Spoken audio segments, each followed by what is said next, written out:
11 созмони мудофиаи ҳуқуқи башар аз ҳукумати Беларус хостанд Фарҳод Одинаевро ба Тоҷикистон истирдод накунад. Ин созмонҳо мегӯянд дар ғайри сурат рӯзноманигори мустақил ва фаъоли сиёсии тоҷикро дар ватан хатари шиканҷа ва бадрафторӣ таҳдид мекунад. Дар изҳороти ин созмонҳо омадааст ҳукумати Тоҷикистон ба таври маъмул бо истифода аз иттиҳомот бо ангезаҳои сиёсӣ дар берун аз марзҳо мухолифони худро таҳдид ва боздошт мекунад.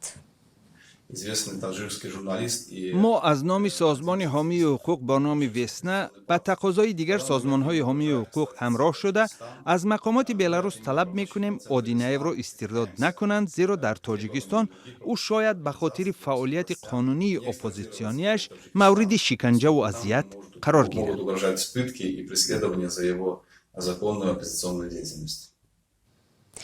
Фарҳод Одинаев рӯзи 25 сентябр дар сарҳади Литва ва Беларус боздошт шуд. Мақомоти Тоҷикистон қаблан Одинаевро ба иштироку сармоягузорӣ ва таблиғи фаъолияти ифротгароӣ муттаҳам карда буданд.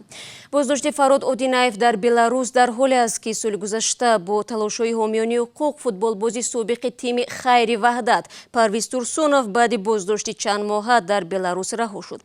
Турсуновро дар Тоҷикистон ба ифротгароӣ муттаҳам мекарданд. Мақомоти ҷумҳурии Беларус озод карда ба Украина бозпас фиристоданд.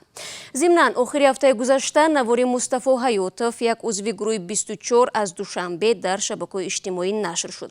Ӯ рӯзи 25 сентябр аз Полша ба Тоҷикистон ихроҷ гашт. Қабл аз ин Ҳаётов 11 рӯз дар як бошгоҳи паноҳандагон дар Полша гуруснанишинӣ кард, то ин ки ба Тоҷикистон истирдод нашавад.